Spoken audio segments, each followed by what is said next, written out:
Son las 7:42. Damos la bienvenida al doctor Sebastián López, catedrático universitario, experto en Derecho Constitucional. Lo recibimos en vivo en nuestros estudios a los tiempos. Bienvenido, Sebastián. Quisiéramos conocer su punto de vista sobre esta compleja coyuntura que vive el país. Como alguien lo decía, cada semana parece que tocamos fondo, pero en esta ocasión sí va a ser una semana particularmente preocupante para los destinos del país. Suceda lo que suceda, los pronósticos no son los mejores para Ecuador. ¿Cómo ve la situación? Muy buenos días, estimado Gustavo. Un placer estar esta mañana acá con ustedes. Bueno, en primer lugar conviene decir que nos encontramos ciertamente en el tema del juicio político con un elemento más. El presidente de la República ha pedido un dictamen de seguimiento a la Corte Constitucional a efectos de que se active lo que se conoce conforme la Ley de Garantías Jurisdiccionales como una acción de incumplimiento de sentencia constitucional. Y me parece ser que este petitorio es desencajado por parte del presidente de la República, tengo que decirlo, porque aun cuando la Corte Constitucional ha llamado a la Asamblea Nacional para que tenga un tratamiento prolijo respecto de la sustanciación del juicio político, y aun cuando hemos visto, hay que decirlo, cuestiones lamentables en la sustanciación del juicio político al presidente de la República, el solicitarle a la Corte Constitucional que evalúe la evacuación o no de prueba, el pedirle a la Corte Constitucional que evalúe la aplicación de plazos en torno a la Ley Orgánica de la Función Legislativa, el pedirle a la Corte Constitucional que evalúe si corresponde la aplicación o no de una norma concreta, como era el artículo 142 de la convocatoria para dictamen de procedibilidad en el pleno del juicio político, me parece ser que es improcedente. Y la Corte Constitucional me parece ser que ahí se autolimitará y dejará que estas cuestiones propias del debate democrático, de la discusión parlamentaria, sean llevados en esa esfera. La Corte Constitucional, si bien hace dictámenes de seguimiento, si bien tiene un momento de seguimiento o puede activar el seguimiento de sus dictámenes, en estas cuestiones propias de discusión democrática, de discusión parlamentaria, me parece ser que la Corte ya ha advertido, inclusive en su propio dictamen de admisibilidad de la causal de peculado, que no intervendrá en este tipo de cuestiones. Exigirle a la Corte que se pronuncie en estas cuestiones muy particulares que tienen que ver cómo se ha sustanciado o no la prueba, no corresponden a la Corte Constitucional. Es más, esto sufriría un desgaste apresurado la legitimidad de la Corte, y entendemos la desesperación del presidente, así como también entendemos lo poco prolijo que ha sido la Asamblea Nacional para sustanciar este juicio político. Eso es preocupante, pero la Corte Constitucional tendrá ahí un límite, me parece. No entrará a discutir cuestiones que ya corresponden al ámbito de la discusión y la esfera democrática, y no evaluará cuestiones relativas a la prueba. La Corte ha tenido un rol muy específico, hay que decirlo, Gustavo, y esto tienen que entender. ¿Cuál ha sido el rol constitucional y en base a su competencia legal? Emitir un dictamen de admisibilidad en donde, en base a unos hechos, ha considerado que existe una verosimilitud mínima para que el juicio político prospere en las arenas democráticas. Hasta ahí ha de llegar la Corte, según mi criterio.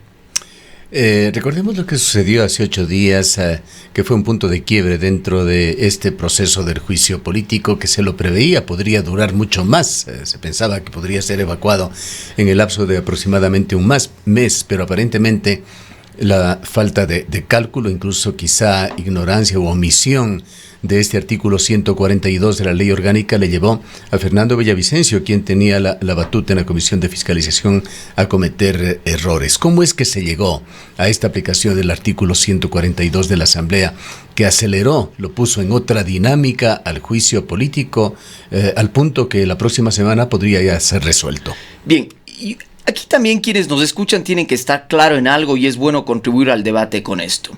Es lamentable ciertas cuestiones que se han dado en el seno de la Comisión de Fiscalización. Por ejemplo, el tenerle a un presidente de la Comisión de Fiscalización dando declaraciones casi como abogado de parte, digamos, la poca prolijidad respecto de la acusación de ciertos asambleístas en relación con la figura del peculado, porque nótese que cuando la Corte delimita la cancha en torno a la figura del peculado, es ahí en donde tenía que centrarse la discusión.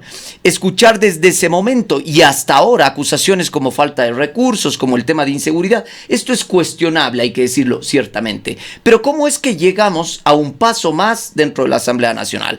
La aplicación del artículo 142 surge en virtud de que el informe elaborado al interior de la Comisión de Fiscalización no obtiene los votos necesarios. Recuerde usted que el informe, que ciertamente era 4 votos respecto de 5, no obtuvo ni la aprobación ni la desaprobación. Claro. No siendo posible que haya sido aprobado o desaprobado en la Comisión de Fiscalización, nace la aplicación directa del 142. Nunca se le sometió a votación. Exactamente. Yo no entiendo, querido Gustavo, y esto tengo que decirlo públicamente, cómo algunos constitucionalistas o algunos juristas, casi que con posiciones interesadas, cuestionan la aplicación del 142 cuando el 142 era la figura legal propia para este tipo de casos. ¿Sabe qué es lo que les ha hecho muy mal a la democracia ecuatoriana? Los cálculos políticos de lado y lado. Y esto conviene decirlo también y dejarlo sentado. Es decir, el no haber aprobado el informe con los votos suficientes, o digámoslo de otra manera, el no haber obtenido los votos para no aprobar el informe como sugería una parte de la Comisión de Fiscalización, llevan a que esto tenga que ser sustanciado en base al artículo 142. Además, a esta instancia se llegó con otros antecedentes que hablan de esta manipulación que usted señala, el pronunciamiento del Procurador General del Estado que hablaba que no puede haber más de un informe, y además de que este informe era vinculante, por allí estaban también esas 3 reformas al orden del día que se hicieron dentro de esta sesión de la Comisión de Fiscalización para evitar otra acción que pretendían hacer los legisladores de UNES. Fíjese, Gustavo, a tono con lo que usted dice, que el artículo 142 es expreso y se ajusta perfectamente a los hechos que sucedieron.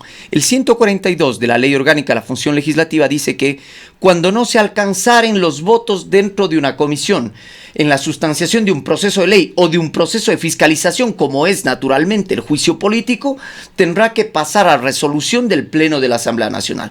¿Qué es lo que sucedió entonces? Un paso más dentro del juicio político. Y hay algunos juristas que se asustaban y decían, ¿cómo es posible que vía resolución se le llame a un juicio político a la Asamblea? Y cambiaba también el número de votos necesarios. Pero fíjese usted, pregunto yo, ¿y cómo es que se iba a resolver en la Comisión de Fiscalización? A través de una resolución.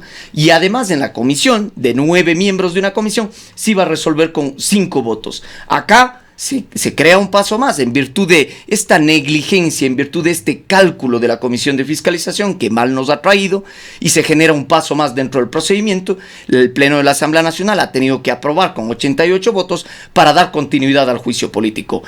Lo que preocupa, Gustavo, es que claro, estos informes del Procurador General que llegan casi que el día anterior a la votación en la Comisión de Fiscalización, y el procurador con un criterio también, creo que cuestionable, dice que los informes les corresponden realizar, los informes borradores en las comisiones les corresponde realizar a los asesores. Fíjese esto, que el Procurador General del Estado en un dictamen de consulta de aplicación de la ley diga que un informe borrador corresponde ser realizado a los asesores de una comisión. Esto también es lamentable, pues. ¿Para qué están los asambleístas? También es cuestionable esto de que no puedan existir informes de minoría. Ciertamente esto puede adoptar una discusión más profunda en el tema legislativo, en el tema constitucional, pero es que la democracia y el Parlamento como institución propia de la democracia admite posiciones discordantes, admite desacuerdos, y yo no veía ningún problema que puedan existir dictámenes de minoría. Pero es que acá no sucedió ni lo uno ni lo otro. Ni existió un dictamen de mayoría, ni existió un dictamen de minoría. No existieron los votos. No existiendo los votos, la aplicación del 142 es la norma pertinente en concordancia con el artículo 8 de la misma ley. ¿Qué dice el artículo 8? Que las resoluciones del Pleno se adoptarán por mayoría simple. No entiendo cuál es la preocupación de algunos juristas, de algunos sectores, cuando es que la propia negligencia y el cálculo político nos colocó en esta cancha.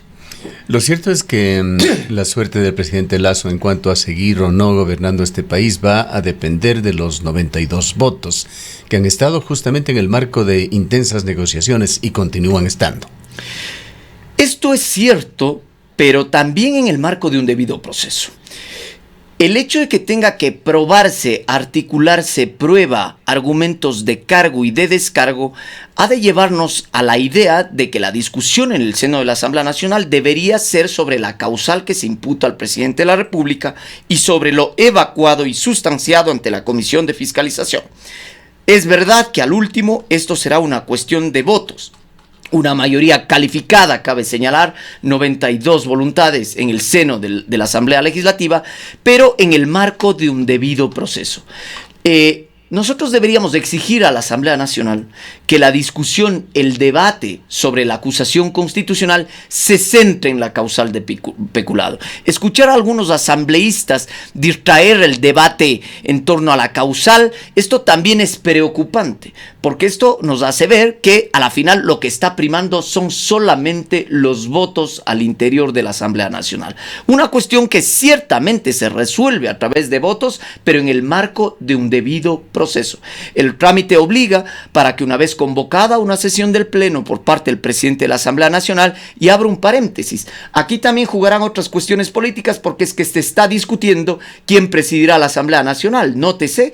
Sin embargo, decía, deberá convocarse al Pleno de la Asamblea Nacional, deberán comparecer los asambleístas interpelantes, se abrirá un debate y discusión, el presidente presentará sus argumentos de descargo en base a la acusación pertinente señalada por la Corte y presentada por los asambleístas, y luego se clausurará esa sesión debiendo convocarse a una nueva sesión del Pleno en donde se dé la votación y la posible censura o destitución del presidente. ¿Qué podría ser esto tan pronto como el 20 de este mes? Yo creería que esto tomaría un poco más, teniendo presente los plazos legales establecidos en la Ley Orgánica de la Función Legislativa, así como estas cuestiones intermedias que se tejen en medio de un juicio político, como es la elección de un presidente de la Asamblea Nacional y, naturalmente, los cálculos y los acuerdos políticos de las diferentes bancadas en torno a su elección. Ahora, al no existir un informe de la Comisión de Fiscalización que de alguna manera resumía todo, se entiende que los folios de todo lo que se ha tratado en el juicio político han sido entregados a cada uno de los legisladores y tienen que sacarse conclusiones de los mismos. ¿Qué obligación tiene la Asamblea de actuar coherentemente con lo que se está juzgando, con el ámbito que abrió la Corte Constitucional relacionado con estas negociaciones de Amazonas Tanker con Flopec? ¿A quién puede responder o debe responder la Asamblea por la pertinencia de lo que decida y que finalmente se traduzca en votos? Bueno, primero es una obligación constitucional impuesta por el diseño institucional y también por la propia Corte Constitucional. Cuando la Corte le ha marcado la cancha al seno de la Asamblea Nacional, es en base a esa causal. Por eso es que desesperadamente el presidente busca un pronunciamiento de la Corte, pero, repito, me parece ser que la Corte se autolimitará y no entrará a valorar, porque es que no tiene que valorar si es que las pruebas corresponden a determinada causal. Pedirle eso a la Corte puede solamente valorar los procedimientos, la corrección de procedimientos del debido proceso que usted señala. El debido proceso, pero nótese que el debido proceso llega hasta cierto límite. Tener que valorar la aplicación, piense usted, del artículo 142 de la ley no le corresponde a la Corte Constitucional. Es decir, pedirle a la Corte que evalúe si es que la aplicación del 142 corresponde no es atribución de la Corte Constitucional, porque es que se trata de un dictamen muy especial. No se trata de un dictamen común y corriente en relación con una sentencia en donde la Corte hace un seguimiento. Acá se trata de un dictamen que pone una especial relación o que pone sobre la mesa a la discusión a la democracia y al derecho. Siendo una esfera propia de la discusión democrática el Parlamento, la Corte se autolimitará, me parece, y es que no tendrá que valorar si es que la prueba fue actuada en este sentido, si la prueba corresponde a la causal, etc. La cancha está marcada para la Asamblea Nacional. Hemos de esperar que la Asamblea actúe con responsabilidad, porque no podemos estar pensando que una Asamblea irresponsable todo el tiempo necesite un tutor, un vigilante respecto a sus actuaciones. Hay que pedirle responsabilidad, exigirle la prolijidad que demandó la Corte Constitucional y demandar el respeto al debido proceso. Eso tenemos que exigir. Ahora, ¿en dónde en qué medida, qué límites tiene en cuanto a su aplicación la objetividad, el pragmatismo dentro de este juicio político. Cuando los asambleístas, particularmente los que han auspiciado el juicio político, han hablado de que no hay que probarse nada aquí, de que no se trata de un juicio por peculado en el cual tiene que ponerse pruebas irrefutables de que se ha cometido el peculado, de que lo que ellos tienen que demostrar nada más, me parece que utilizaban la palabra intenciones, las intenciones que ha tenido el presidente de la República. Esto cae en un ámbito muy subjetivo. Bien, esta línea de la subjetividad u objetividad en torno a la prueba respecto del juicio político, sin duda es más tenue en tratándose de estas acusaciones de naturaleza política. ¿Por qué? Por eso es que la Corte ha utilizado esta expresión como verosimilitud fundada respecto de la acusación. Es verdad que no tendrá la rigurosidad de la prueba que un proceso penal, eso es cierto, pero no es que no tiene que probarse nada.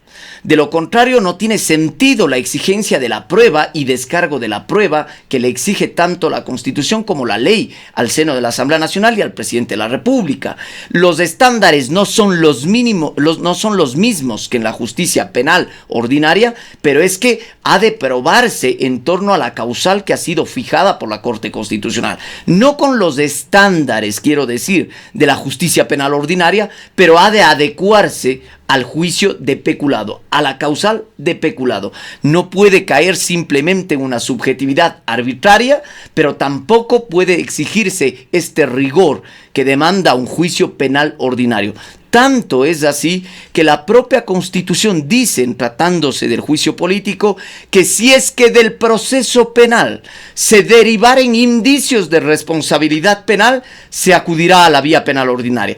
Aquí ya la propia Constitución traza un límite del grado de exigibilidad de la prueba o de verosimilitud que se demanda en torno al juicio de peculado. Es que, naturalmente, los estándares no son iguales, pero ha de probarse, ha de sustanciarse y ha de tramitarse en base al estándar propio del juicio político y en base a la causal fijada por la Corte. Es decir, que se puede tener un cierto grado de certeza en que no se impondrá simplemente una dictadura del voto, en quién tiene más votos, más simpatías o antipatías por el presidente de la República, sino que esta decisión que deba tomar el Parlamento exige sindéresis en la decisión. Exactamente, Gustavo. Es decir, deberíamos demandar esa rigurosidad, esa responsabilidad a la Asamblea Nacional. Y claro, por eso es que desesperadamente el presidente de la República solicita el seguimiento a la Corte. Una Corte que, repito, se autolimitará, pero lo propio es exigirle responsabilidad a la Asamblea Nacional, coherencia respecto de la acusación, responsabilidad en relación con el trámite y, naturalmente, una posible censura en base al expediente de peculado que ha sido sustanciado ante la comisión. No caben estas distracciones y discusiones que, por muy preocupantes o prioritarias que puedan ser en torno a la seguridad, en torno a la disposición de recursos, hoy se traigan a colación dentro del juicio político. Eso también, hay que decirlo, es cuestionable por parte de algunos sectores que lo han tramitado en el seno de la Asamblea de esa manera. Ahora, vuelve esa frase de un distinguido político cuencano, Remigio Crespo, frase que se le atribuye a muchos, esto de que en la política se ve tostar granizo. ¿Qué pasa si se da esto? Si es que no hay sindéresis en la decisión de la Asamblea o en la forma en la que se toma la decisión en la Asamblea, pues esto se traducirá finalmente en la suma de votos si es que no cumple a criterio suyo, por ejemplo, o a criterio de los ecuatorianos en general, con todos esos atributos que usted ha señalado, debería tener la decisión parlamentaria. Bueno, lo propio es que eso suceda. Es lamentable, o mejor dicho, esto es el deber ser, esto debería suceder en la Asamblea Nacional. ¿Qué pasa si eso no llega a darse? Habría que pensar si es que la Corte tiene la posibilidad de un control posterior. Yo no soy muy partidario de eso, digamos, nuevamente, por las razones que he dado, por las discusiones propias que corresponden a la arena democrática respecto a las cuestiones, digamos, de carácter simplemente para ponernos en el extremo, digamos que hay una violación flagrante a estos principios. Me parecería... ¿Qué mecanismos prevé la democracia, el Estado de Derecho? Bueno, el diseño institucional establece una suerte de controles, pero yo soy muy escéptico de que frente a una decisión del Parlamento de esta naturaleza, quepa alguna acción en concreto ante la Corte. Habría que estudiarlo ciertamente, pero yo soy ahí escéptico respecto. Se tiene que pensar que la decisión de la Asamblea venga como venga. Se espera, por supuesto, una actuación responsable, esto lo han decidido ya usted, pero será definitiva. Será definitiva desde mi óptica, pero es que claro, el marco constitucional nos dice que el más alto deber de las autoridades es cumplir y hacer respetar la Constitución y los derechos. Esperemos que la Asamblea Nacional se ciña a ese margen del debido proceso y de respeto a los derechos en el caso concreto del juicio político. Y aquí es en donde el presidente de la República ha puesto por allí otra carta bajo la manga. No ha dejado de hablar, no ha cerrado la posibilidad de una muerte cruzada. ¿Hasta cuándo y de qué forma puede esta darse? Mire, Gustavo, yo creo que en caso de que los votos dentro de la Asamblea estén por consumarse en esta mayoría calificada, yo creo que el presidente ya tendrá listo el dictamen de muerte cruzada. Ahora, aquí conviene decir algo. Bueno, dicen que lo tienen listo en su escritorio desde hace meses, firmado, así lo han dicho portavoces del presidente. Estoy seguro, pero eso es vergonzoso y grave también, porque decir que usted tiene preelaborado un dictamen cuando no se adecúa a una justificación de ese momento y a una motivación pertinente de ese momento es también arbitrario, Imaginamos, ¿no? que lo dicen metafóricamente. Así es. Entendamos que si es que se acercan los votos, el presidente podría aplicar la muerte cruzada. Aquí conviene decir dos cosas. Primero, es una facultad del presidente de la República. Eso está reconocido constitucionalmente, si se adecúa a la causal de grave crisis política y conmoción interna. Sin embargo, lo que es cuestionable es que el presidente pueda invocar una muerte cruzada pretendiendo evadir una censura, ante la Asamblea Nacional, en cuyo caso será cuestionable la utilización de la muerte cruzada. Por eso es que no cabe una calificación abstracta de la figura de la muerte cruzada y lo que cabe es una motivación suficiente, tal cual como se le pide a cualquier ciudadano en este país, más aún a las autoridades públicas, al presidente de la República, a la Asamblea Nacional, que motiven, que justifiquen sus decisiones. Y por lo tanto, los poderes públicos tendrán que motivar sus actuaciones. El dictamen que opere la muerte cruzada tendrá que ser motivado en relación con las circunstancias. No cabe una calificación abstracta para evadir una posible censura de juicio político, aun cuando, repito, sigue siendo una facultad constitucional del presidente de la República. Por otra parte, se ha dicho, se ha comentado y por allí declaraciones imprudentes de algún asambleísta de UNES ha señalado que están dispuestos a todo, que si el presidente se salva, es decir, la asamblea no logra los 92 votos, vendrá otro proceso de calentamiento de las calles, pensamiento que aparentemente también lo comparte Leonidas Issa. Hay analistas que lo ven como válido ante una descalificación que dicen tiene el presidente de la República por haber cumplido de una manera totalmente deficiente con sus funciones. ¿Cómo ve usted esta fase que podría darse en forma posterior al juicio político? A ver, es válido y hay que entender que el descontento popular podría llevar a una movilización, eso se puede entender, pero encajarlo como una amenaza directa a si es que no es censurado, la destitución vendrá a través de la protesta social, esto también tiene que ser cuestionado.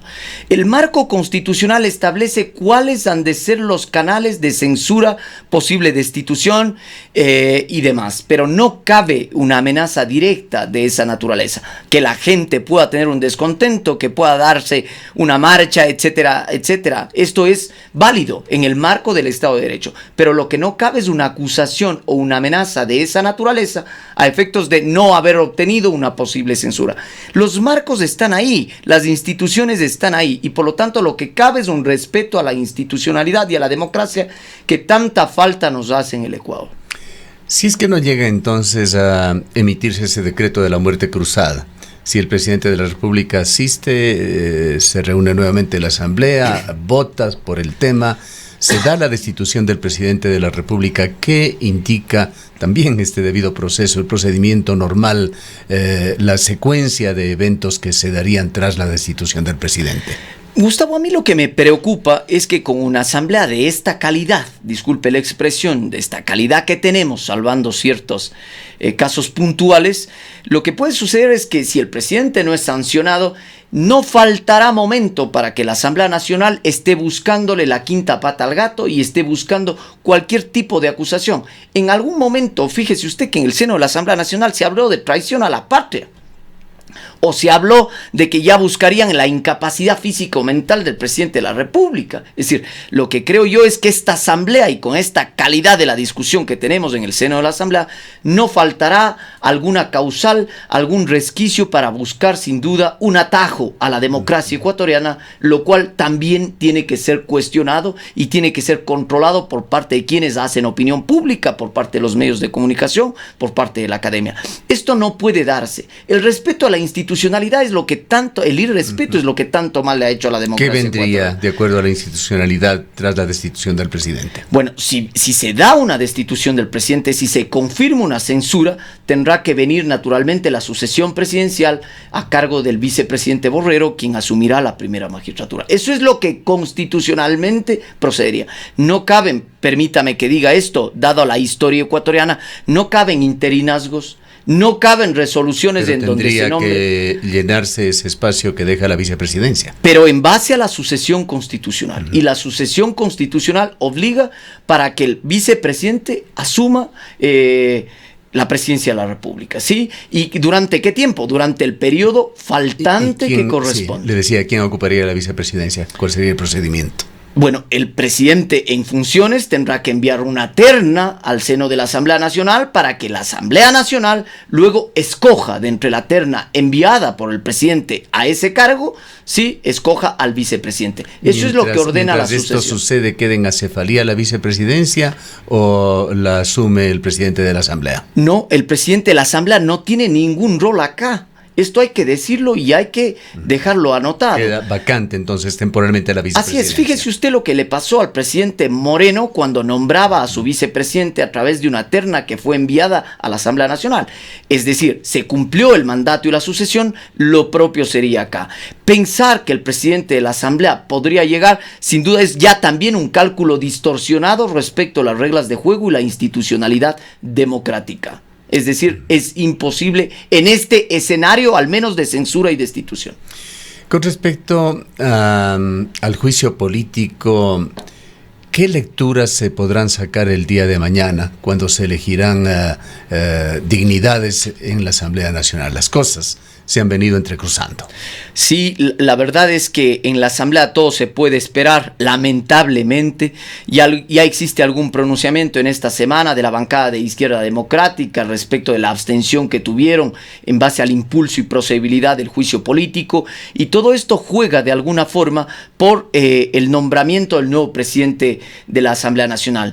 Y esto tiene especial relevancia en lo que queda de la sustanciación del juicio político, porque es que la ley orgánica de la función legislativa define algunos pasos que corresponden al presidente y al seno de la Asamblea Nacional en torno a la sustanciación del juicio político. Será importante y relevante establecer cuál es la selección el día de mañana en el seno de la Asamblea Nacional, y sobre eso naturalmente vendrán algunos cálculos políticos, digo, lamentablemente, nuevamente en la Asamblea Nacional, que hemos de esperar que sea de cara a la luz pública, igual que el presidente de la República comparezca a la Asamblea Nacional, que sea él quien comparezca a presentar sus pruebas de descargo, y luego habrá que ver primero la discusión parlamentaria, el debate parlamentario y la interpelación, y luego la resolución en el seno. Bien, gracias a Sebastián. Habrá que estar atento a todos los sucesos que se empezarán a dar el día de mañana con la elección de las dignidades en la Asamblea y el desarrollo del juicio político ya que tendrá importantes capítulos la próxima semana. Muchísimas gracias, Gustavo, por estar esta mañana acá. Declaraciones del doctor Sebastián López, catedrático universitario, experto en Derecho Constitucional.